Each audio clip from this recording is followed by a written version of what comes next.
We welcome dear viewers. आज हम लोग अपने करियर बिल्डिंग के सेशन में मर्चेंट नेवी के बारे में बात करेंगे और आज हमारे साथ कैप्टन सरकार हैदर रिजवी साहब मौजूद हैं। और सर बहुत बहुत शुक्रिया आपका हमारे व्यूअर्स को वक्त देने के लिए। सर का एक वास्ट एक्सपीरियंस है, अराउंड 20 इयर्स का सेलिंग एक्सपीरियंस है और हमारी कोशिश ये है कि हमारे इस एफ़र्ट से सर हमारे उन सवालों के जवाब दे देंगे और हमें उन सवालों के जवाब मिल जाएंगे उन तमाम बच्चों को, उन लोगों को जो कि अपना career as a merchant navy में देखते हैं और आगे बढ़ना चाहते हैं।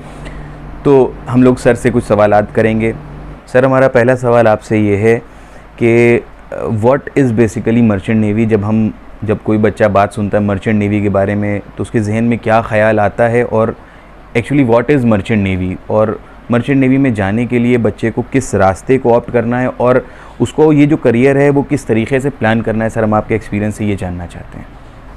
तो मर्चेंट नेवी बेसिकली अगर हम यहाँ पर हम एक्सप्लेन अगर जानना चाहें, अगर हमारे बच्चों को जानना चाहें तो ये बेसिकली इसे transportation from one country to another country, और जो उसमें हमारे जो कैरियर होता है वो एम्प्लॉई होता है। ओनर ने तो शिप खरीदा बट शिप को चलाने के लिए उसको कैरियर को उसमें जो है वो डिपार्टमेंट होता है, उस डिपार्टमेंट को हम ऐसे नहीं वहाँ पर जॉब्स दे सकते हैं। उसकी एक्सपर्टीज़ है, उसका पूरा बाकायदा उसका एग्जामिनेशन है, उसका सर्टिफिकेशन है। जैसे कि आप गाड़ी चलाते हैं, कोई भी गाड़ी चलाने के लिए आप जब निकलते हैं तो उसके लिए उसकी लाइसेंस की रिक्वायरमेंट होती है, उसकी एग्ज़ाम्स की रिक्वायरमेंट होती है। इसी तरीके से इस फील्ड के लिए भी है और ये एक इंटरनेशनल फील्ड है, तो हमें इंटरनेशनल रिक्वायरमेंट हमें पूरी करनी पड़ती है। सर जैसे कि आपने बताया कि when you are talking about the merchant navy तो ये एक कमर्शियल फील्ड है। अब जब हम बात कमर्शियल फील्ड की करते हैं और बात इंटरनेशनल लेवल्स पे आती है तो वहाँ पे कंपटीशन का एक बहुत बड़ा एस्पेक्ट आता है, क्योंकि हर जो भी अगर कोई भी कमर्शियल एक्टिविटी है तो that is aiming for the profits. तो वो चाहते हैं कि उनके एम्प्लॉयज़ जो हैं वो इतने कैपेबल हों कि उनकी प्रॉफिटेबिलिटी इंक्रीज़ हो सके। तो अगर आप एम्प्लॉई हैं कहीं पे तो आपके लिए एक बेसिक रिक्वायरमेंट होना चाहिए, एक बेसिक क्वालिफिकेशन लेवल होता है। तो what is the basic, the question is what is the basic qualification for entry in the merchant navy. फिर अब क्योंकि जॉब में जा चुके हैं तो how the promotions are done, and the second thing is कि अब जैसे कि आपने बताया कि बहुत तरह के गुड्स को ट्रांसपोर्ट किया जाता है इन द इंटरनेशनल ट्रेड। वहाँ पे हमें पेट्रोलियम भी ट्रैवल करना है लेके, क्योंकि कुछ जो बहुत ज़्यादा बल्कि चीज़ें हैं वो किसी और ट्रांसपोर्टेशन से आ भी नहीं सकती शिप के अलावा। तो बहुत तरह के कैरियर्स हैं।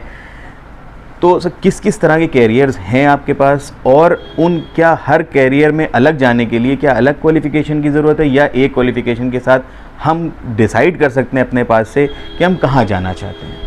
तो यहाँ पे आपने इस चीज़ का जो है करियर प्रॉस्पेक्ट्स की बात की है, तो मैं यहाँ पर बताना चाहता हूँ कि देखिए एक इंटरनेशनल बॉडी है, IMO कहलाती है, इंटरनेशनल मैरीटाइम ऑर्गेनाइजेशन होता है। और दूसरा जो है वहाँ का एक बॉडी होता है STCW कहलाता है, standard of training and certification and watch keeping, जो इंटरनेशनली एक्सेप्टेड होता है वो हर कंट्रीज़ के लिए। क्योंकि शिपिंग का स्टेक हमारा इंडिया में इतना है नहीं कि वो अपने रूल्स वहाँ पर अपने रूल्स को डाल के अपने सर्टिफिकेशन अपने स्टैंडर्ड डाल सकते हैं। तो ये शिपिंग जो है इंटरनेशनल है, इंटरनेशनल कैरियर है, तो इंटरनेशनल एजुकेशन की रिक्वायरमेंट होती है। इसलिए वहाँ पर एक स्टैंडर्ड फिट कर दिए गए हैं जिसकी जो बेसिक रिक्वायरमेंट हर एक रैंक के हिसाब से वहाँ पर डिसाइड की गई है। तो मैं यहाँ बताना चाहता हूँ अपने बच्चों को इंडिया के लिए, इंडिया में हमारे यहाँ पे जो इस चीज़ को डील करता है वो DG शिपिंग है और MMD है, दो बॉडी हैं जो इसको डील करती हैं। तो अकॉर्डिंग टू DG शिपिंग जो इसकी बेसिक रिक्वायरमेंट है, इसमें मर्चेंट नेवी में जाने के लिए बेसिकली दो चीज़ें हैं। दो, आप किस में जाना चाह रहे हो। फर्स्ट थिंग, एक ऑफिशियल रैंक में जाना चाह रहे हो कि आप जो है दूसरी नॉन ऑफिशियल रैंक में जाना चाह रहे हो। अगर ऑफिशियल रैंक में आप जाना चाह रहे हो तो उसके भी दो कैटेगरी हैं। एक होता है नेविगेशन डिपार्टमेंट होता है जो डेक डिपार्टमेंट कहलाता है, एक होता है इंजन डिपार्टमेंट जो एक इंजीनियरिंग साइड से आता है। तो ये एक ऑफिशियल कैटेगरी हो गई। दूसरी एक हो गई जो कैटेगरी जो नॉन ऑफिशियल कहलाती है, जो रेटिंग्स की कहलाती है।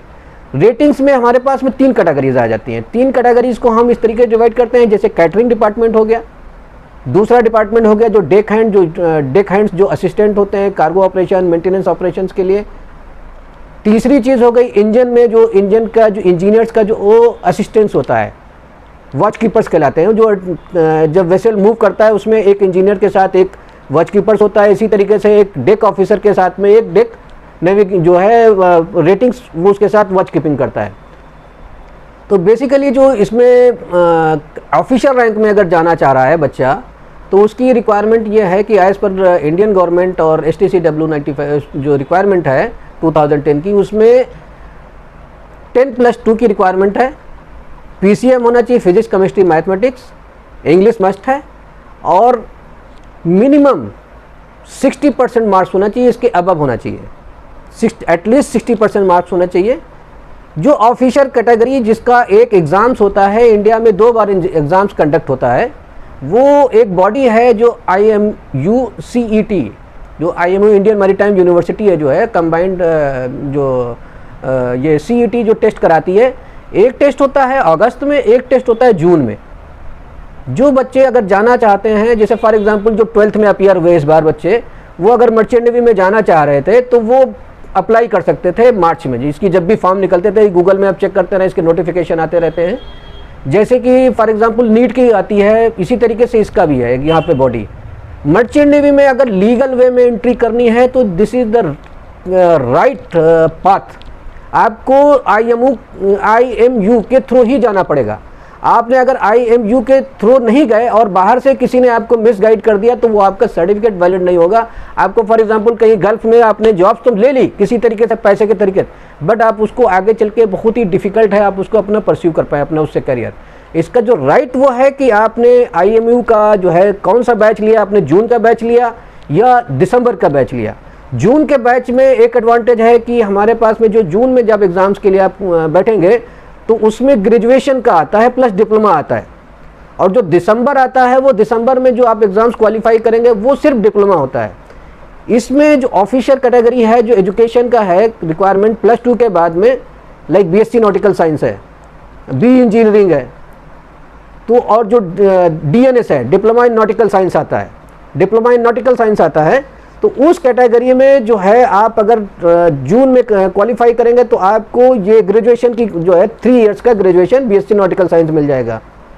BSc नॉटिकल साइंस का आपको पहले तो IMU को आपको क्वालिफाई करना पड़ेगा। IMU डिसाइड करेगा आपको कौन सा अच्छी, आपकी रैंकिंग के ऊपर, आपने अच्छे अगर रैंक लेके आ गए हैं तो आपको उस पर उस कैटेगरी में अच्छे अच्छे इंस्टीट्यूट हैं जो जिनके यहाँ से प्लेसमेंट की 100% गारंटी है, वहाँ पर आपको सिलेक्शन मिल जाएगा।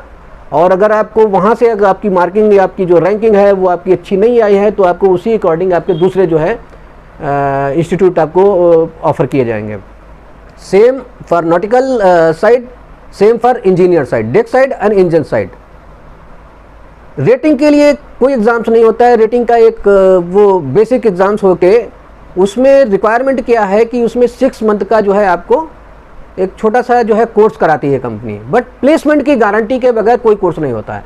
चाहे हम इसमें डेक साइड का या इंजीनियर साइड का ऑफिसर रैंक ले लें, या रेटिंग साइड का कैटरिंग, या इंजन साइड की रेटिंग या डेक साइड की रेटिंग ले लें, दोनों के लिए जो है प्लेसमेंट जब तक ना हो तब तक आप उसमें एंट्री ना करें। क्योंकि आज की डेट में हो क्या रहा है कि स्कूल कॉलेजेस खुल गए हैं, उनको तो बच्चे चाहिए, कोर्स फीस इतनी हाई है, नॉर्मल बंदे को अफोर्ड करना is very difficult. For example आप BSc नॉटिकल साइंस कर रहे हैं, 3 इयर्स का प्रोग्राम है, आप बिट्स तुलाने में भी जाएंगे आपका कम से कम 20 लाख प्लस का कोर्स है ये। सेम थिंग इंजीनियर्स का है। तो जब तक कि आप कोर्स की इसकी प्लेसमेंट की गारंटी आपका कहीं पे जब तक ना हो तब तक उसमें एडमिशन आप पैसा मत डालें।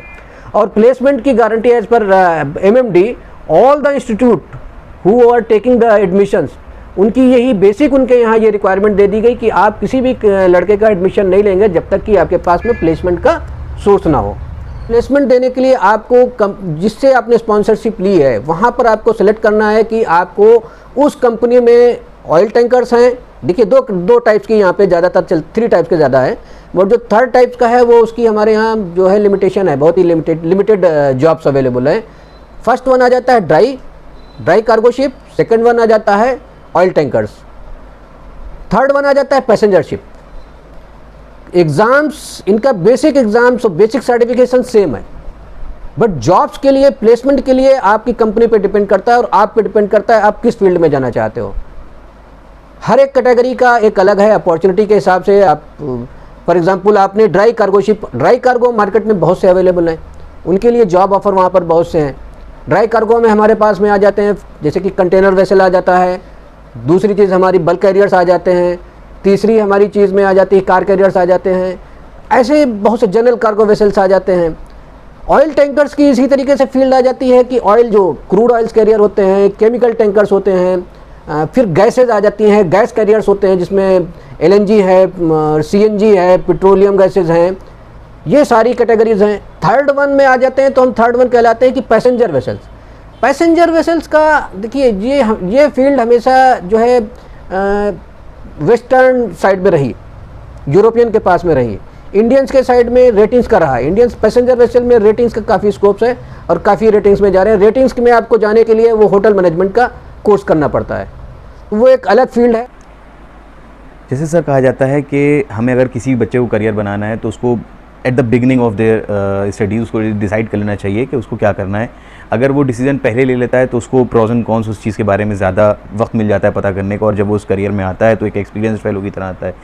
तो अगर आपके हिसाब से जो भी आपने प्रोसीजर बताया कि उसको BSc नॉटिकल्स में जाना चाहिए या जो भी आपकी मिनिमम क्वालिफिकेशन है, तो ये बच्चा किस क्लास में हो जो ये डिसाइड करे कि उसको मर्चेंट नेवी में जाना है। अगर एक बेसिक चीज़ और ये होती है कि हमें वो काम करना चाहिए जिसमें हमारा इंटरेस्ट हो, जिसमें हम खुश रहें।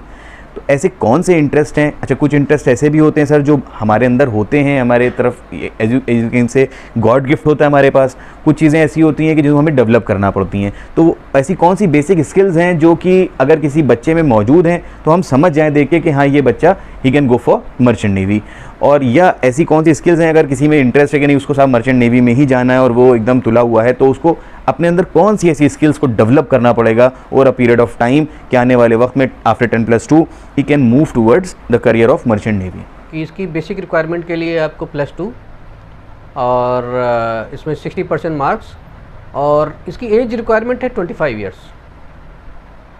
दूसरी इसमें बेसिक रिक्वायरमेंट है फ़ंड की।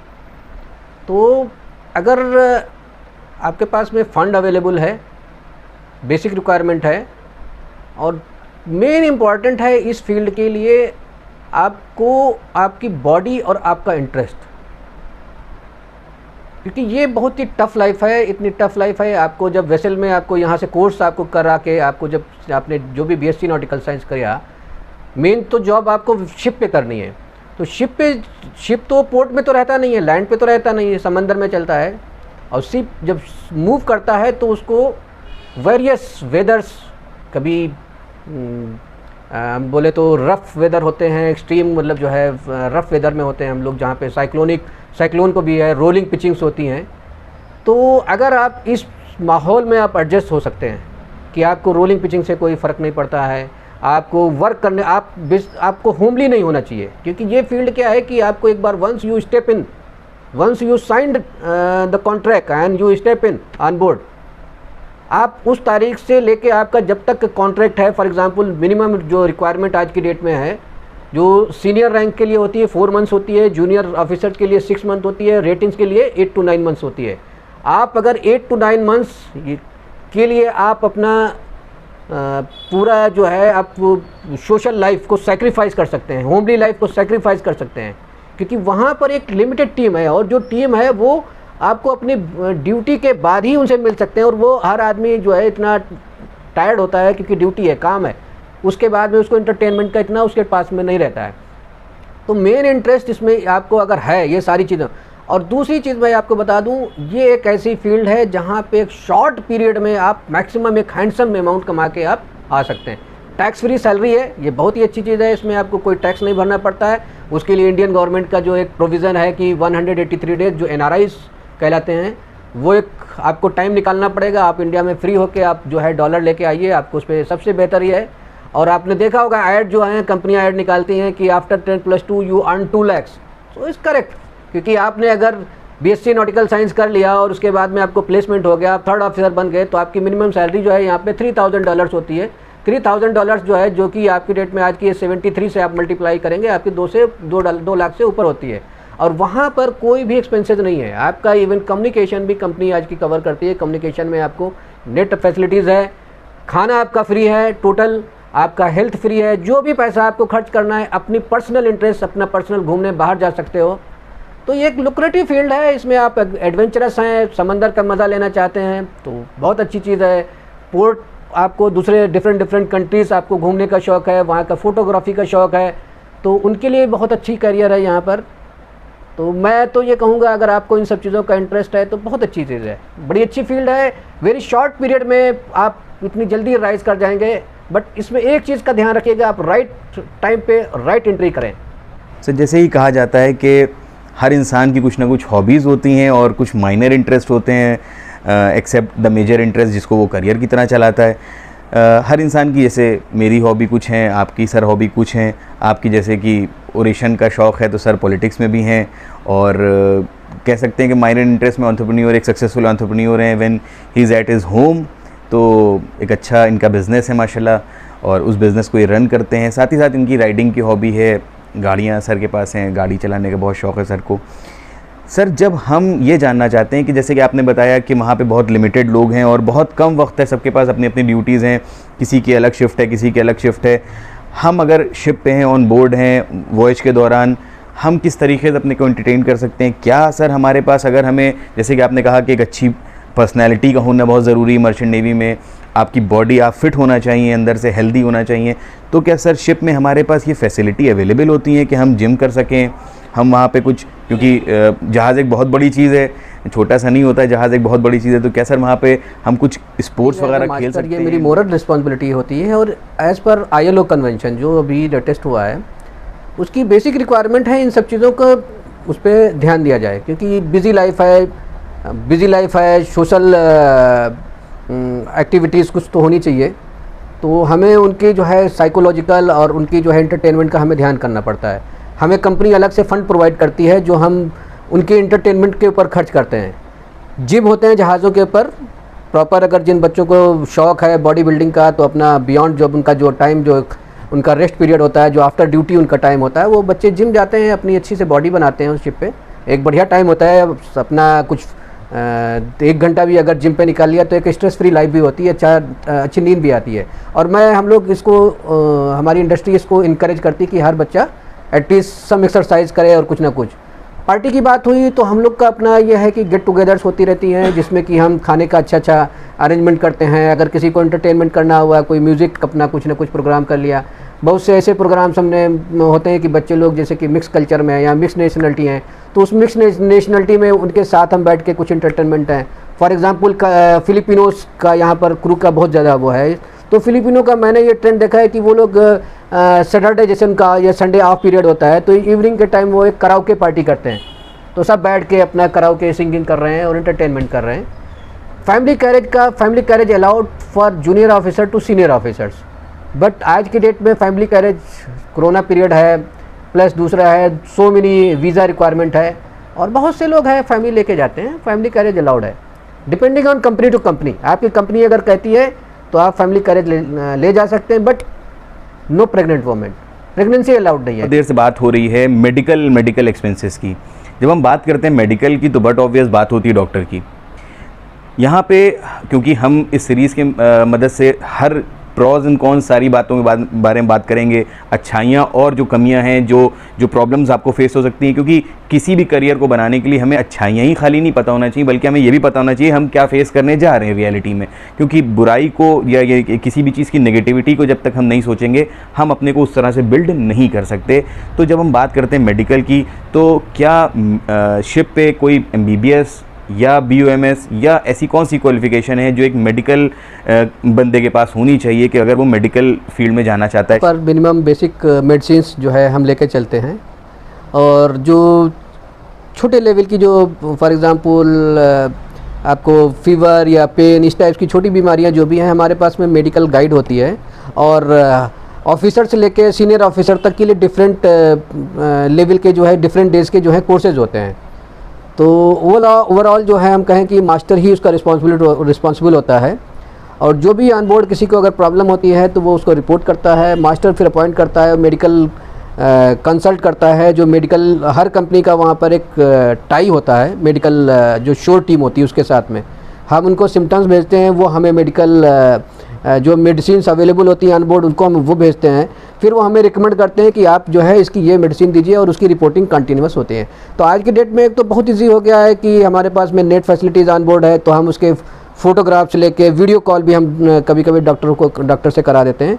और सीरियस केसेस में फिर हम उसको ऑफलाइन करते हैं। अगर हम पोर्ट में हैं तो पोर्ट में, या पोर्ट में अगर क्लोजेस्ट लैंड है तो हम क्लोज लैंड मतलब उसको डाइवर्ट करते हैं वेसल, उसको फिर ऑफलैंड करते हैं, और अगर कहीं ऐसी सिचुएशन में है तो हेलीकॉप्टर बुला के उसको हम ऑफलैंड करते हैं। सर ये बहुत सारे सवाल थे जो हमारे व्यूवर्स के थे और हमारे थे, जो हमें लगा कि फीसिबल हैं बच्चों के लिए उनके जवाब पाना, ताकि वो अपने करियर को सही तरह से मोल्ड कर सकें। इन सारी बातों के बाद एक बात सर आती है बहुत important, that is motivational factor. आप या कोई भी जो मर्चेंट नेवी में जाता है, एक बहुत लंबा सफ़र होता है from cadet to the captain. ये एक बहुत लंबा सफ़र है और किसी भी सफ़र को तय करने के लिए मेरे हिसाब से हार्ड वर्क के साथ साथ कामनेस की बहुत ज़रूरत है, पेशेंस की बहुत ज़रूरत है, मेहनत के साथ साथ। तो सर आपकी बहुत लंबी जर्नी रही, इतने सालों का एक्सपीरियंस रहा जहाज़ पे, बहुत सारी प्रॉब्लम्स आती हैं लाइफ में, उनको किस तरह से आपने डील किया। बहुत सारे जिसको कह सकते हैं कि हमारे सामने चैलेंजेस होते हैं, फ़ंड्स की कभी कमी हो जाती है, कभी अपने घर से दूर होने का दर्द होता है, कभी कुछ प्रॉब्लम कभी कुछ प्रॉब्लम। तो सर उन प्रॉब्लम्स के बीच से आप किस तरह से, आपका पर्सनल जहाज़ किस तरह से उन समुद्री तूफ़ानों के बीच से निकलता हुआ आज एक कैप्टन की मंजिल तक आपको पहुंचाता है, इसके बारे में सर एक मोटिवेशनल छोटी सी बात आप क्या बताना चाहेंगे? ऑन बोर्ड भी इस चीज़ के लिए इन्फेसाइज करता हूँ अपने जो ट्रेनीज़ बच्चे आते हैं कि आपको अगर इंटरेस्ट है इस फील्ड में और इस फील्ड में आपको करियर बनाना है, आपको कैप्टन तक पहुंचना है, तो आपका एक ही ट्रैक लाइन होना चाहिए, आपका एक ही टारगेट होना चाहिए कि मैं कैसे जल्दी कैप्टन की रैंक में पहुंचूं।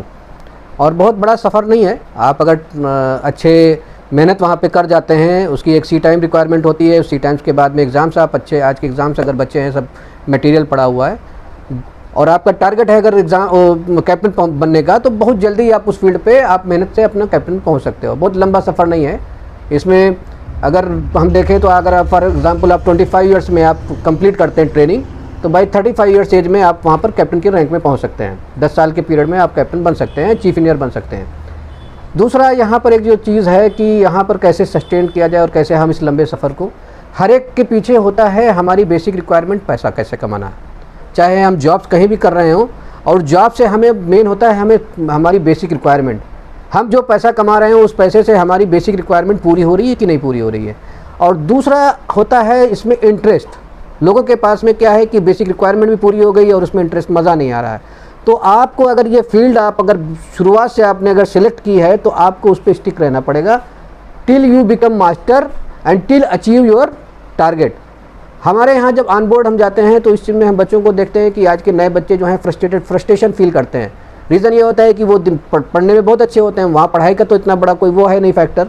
तो जब हम सेलिंग करते हैं तो अपने को आइसोलेटेड फील करते हैं और सोचते हैं कि हम इतना टैलेंट यहाँ पर हम अपना वो कर रहे हैं, बट ऐसा नहीं है। आप कहीं भी फील्ड में जाएंगे ओवर प्रेशराइज होंगे, आप चाहे यहाँ पर आइसोलेशन है, हमारा थोड़े टाइम के लिए आइसोलेशन है, 5 मंथ 6 मंथ 7 मंथ्स जैसा भी आपका कॉन्ट्रैक्ट हो, बट उस 7 मंथ्स में हमने एक अच्छा हैंडसम अमाउंट वहाँ से हम लेके आए।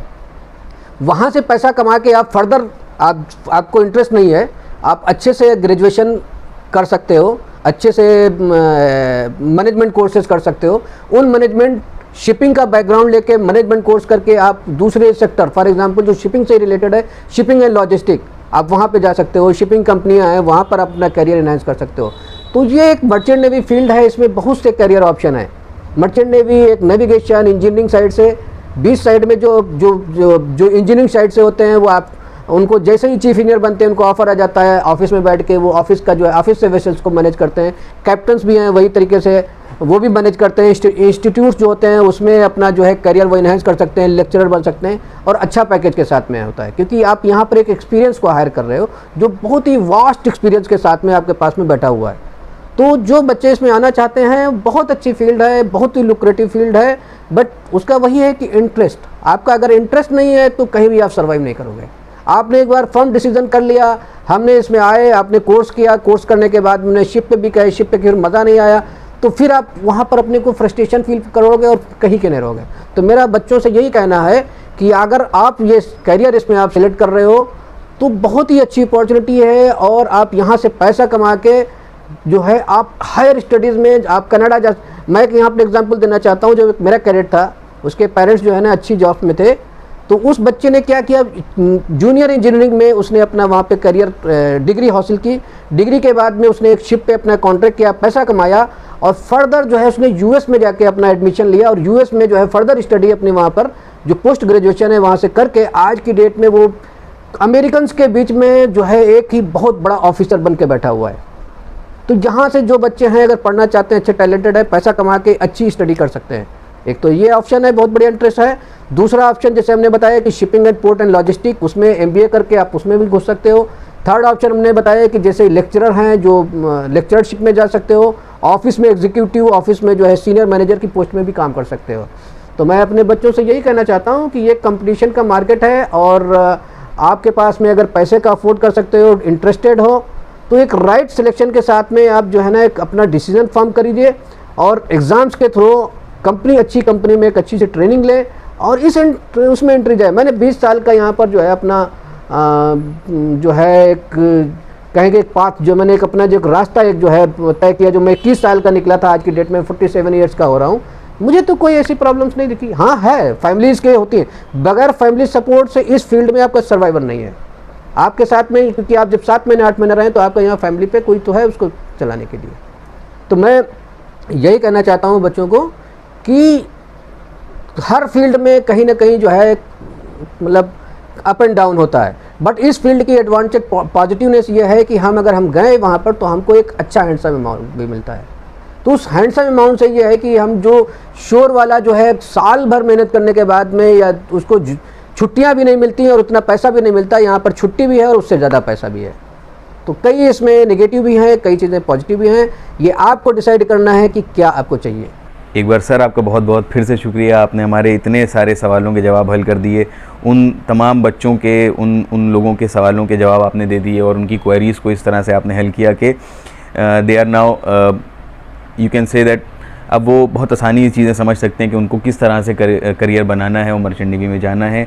अगर इसके अलावा भी आपके कुछ सवाल हों तो आप कमेंट सेक्शन में बात कर सकते हैं हमसे। You can email us, you can personally WhatsApp me.